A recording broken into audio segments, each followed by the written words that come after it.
அன்பார்ந்த தோழர்களே, பார்ப்பானுக்கு மூத்த பறையன் கேட்பாரற்று கீழ் சாதி ஆனான் என்கிற ஒரு பழமொழியும்,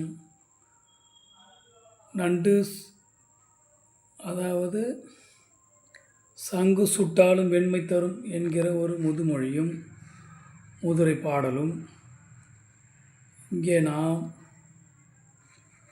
குறிப்பிடுவது என்னவென்றால், திராவிடத்தை திட்டுகிறேன், திராவிடத்தை திட்டுகிறேன், திராவிடத்தை திட்டுகிறேன், திராவிட கட்சிகளை ஒழிக்கப் போகிறேன், திராவிட மாடலை ஒழிக்கப் போகிறேன், திராவிடமே தமிழுக்கு எதிரானது, தமிழ் தேசியம் வேறு, திராவிடம் வேறு என்றெல்லாம் பிதற்றிக் கொண்டிருப்பவர்கள்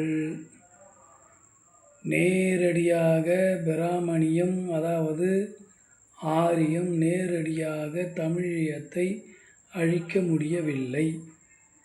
அசோகர் காலம் தொட்டு இன்றைய காலம் வரை தமிழியத்தையும் தமிழகத்தையும் அவர்களால் கைப்பற்ற முடியவில்லை. அப்படியானால் தமிழியம்தான் ஆரியத்தின் நேரடி எதிரி. தமிழியம் திரமிழியம் திரமிழம் திராவிடம் என்று ஆனது.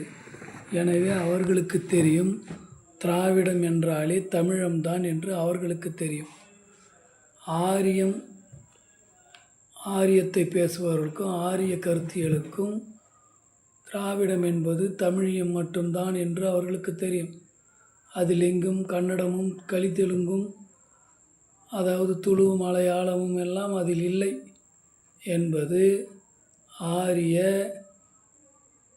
அதாவது பன்னாட்டு முதலாளியத்தினுடைய கைக்கூலியாக உள்ள இந்திய முதலாளியத்தை தாங்கி நிற்பவர்கள் ஆரியம் என்கிற முகமூடியை அணிந்து கொண்டிருப்பதை போல, அதாவது இந்துத்துவா. ஆரியம் என்பதன் மறுபெயர் இந்துத்துவா என்கிற முகமூடியை அணிந்து கொண்டிருப்பதை போல, பெரும்பான்மை மக்களை ஆண்டு கொண்டிருக்கக்கூடிய பெரும்பான்மை மதத்திற்கான கட்சி என்று தம்மை சொல்லிக்கொண்டு பெரும்பான்மை இந்திய மக்களுக்கும் உழைக்கும் மக்களுக்கும் எதிராக செயல்பட்டு கொண்டிருப்பவர்கள் தம்மை மீண்டும் மீண்டும் பெரும்பான்மை மக்களின் நண்பர்கள் போல காட்டிக்கொள்வதற்காகவே அவர்களுக்கு தெரியும் நமக்கு எதிரி தமிழியம் அதாவது திராவிடம் என்று அவர்களுக்கு தெரியும். எனவே தான் இங்கே அவர்களுடைய வேலை திட்டத்தை அமுல் செய்வதற்காக ஒருவரை இறக்கிவிட்டார்கள். அவர் 15 ஆண்டுகளாக அவர்களுடைய வேலை திட்டத்தை செவ்வனே செய்து கொண்டு இருந்தார். இப்பொழுது ஒரு புதிய முகம் கிடைத்துவிட்டது.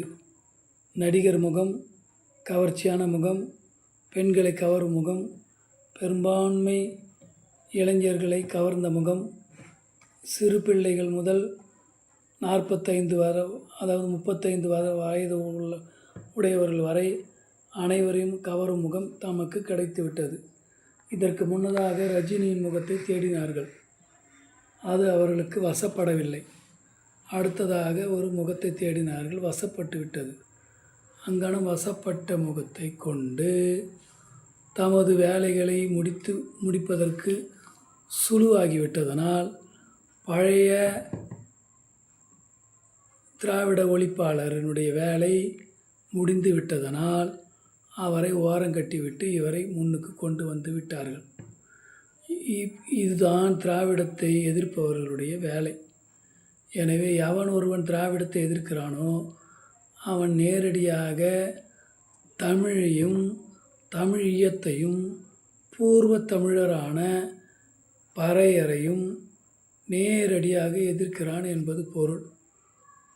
எனவே திராவிடத்தை எதிர்ப்பு என்பது நேரடியாக சாதி ஒழிப்பின் எதிர்ப்பு, அதாவது தமிழியத்தின் எதிர்ப்பு, அதாவது பறையரின் எதிர்ப்பு, பூர்வ தமிழரின் எதிர்ப்பு, அகில இந்தியா முழுவதும் உள்ள SC STகளுக்கு எதிரான எதிர்ப்பு. ஏனென்றால் அங்கெல்லாம் SC STகள் பிராமணிய மதத்துடன் ஐக்கியமாகி விட்டார்கள். இந்த தமிழகத்தில் உள்ள SC STகள் மட்டும்தான் அந்த ஆரிய இந்துத்துவ சனாதன வருணாசிரம நால்வர்ண அதாவது புது பெயரில் இந்து சமயத்துக்கு எதிராக இருக்கிறார்கள். இந்த இந்து சமயத்தின் நேரடி எதிரியான அகில இந்திய தாழ்த்தப்பட்டவர்களை வீழ்த்துவதற்கு பதிலாக அதனுடைய கருத்தியலாக தமிழியம், அதாவது திராவிடம் என்பது தமிழியத்தின் உச்சரிப்பு பெயரே ஒழிய அஃது ஒரு இனப்பெயரோ அப்படி ஒரு இனமோ திராவிடம் என்கிற மொழியோ இல்லை. ஆனால் அது இல்லை என்று தெரிந்தும், திராவிடம் என்ற ஒரு இனம் இல்லை என்று தெரிந்தும், அதன் பெயர் அது இல்லை என்று தெரிந்தும், திராவிடத்தை ஆரியம் திட்டும் போதெல்லாம் நேரடியாக தமிழியத்தையும் ஆதித்தமிழர்களையும் பூர்வத் தமிழர்களையும் அகில இந்திய SC/STகளையும் மட்டுமே அது தாக்குகிறது என்பதை தெரிந்திருந்தும் இந்த தெரியாத அறியாதவர்கள் திராவிட எதிர்ப்பு என்று காட்டி இன்று அந்த கடை புதிய கடை தமிழகத்தில் தொடங்கப்பட்டு விட்டது. சூப்பர் மார்க்கெட் தொடங்கப்பட்டு விட்டது. எனவே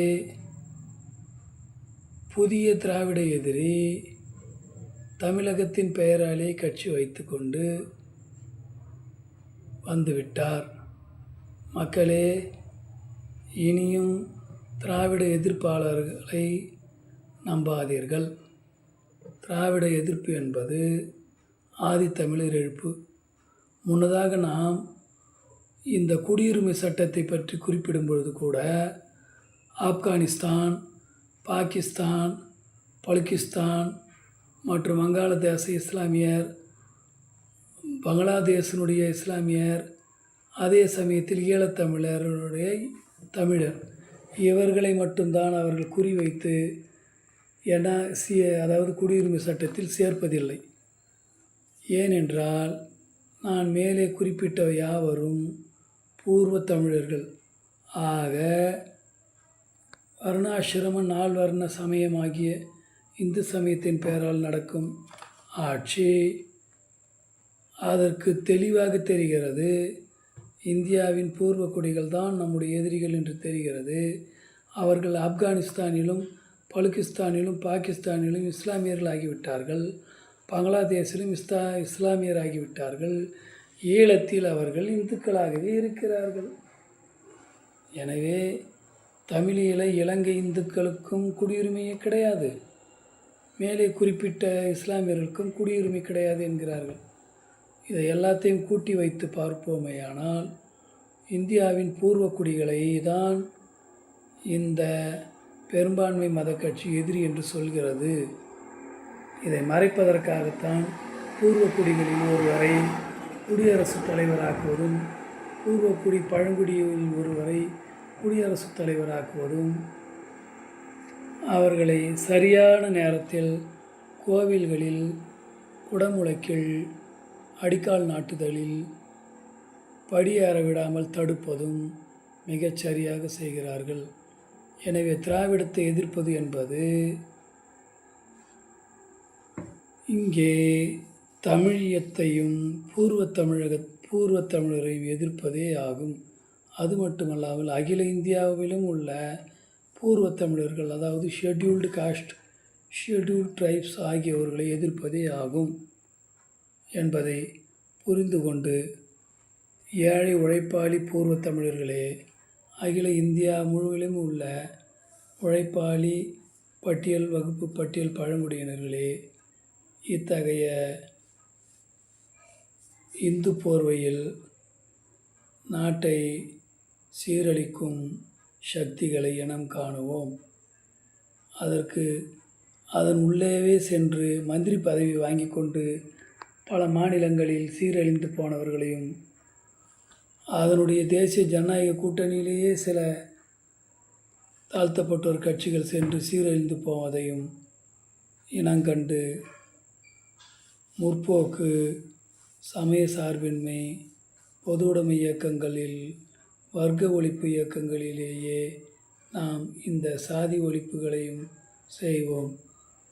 தனியாக சாதி ஒழிப்பு அணி என்பது மீண்டும் நம்மை சாதியை காக்கும் அணிகளிலேயே கொண்டு சென்று விட்டு விடுகிறது. சீர்திருத்த பாதையில் சென்றவர்கள் மீண்டும் அந்த தேர்தல்வாதிகளிடம் சீரழிந்து கொண்டுதான் இருக்கிறார்கள்.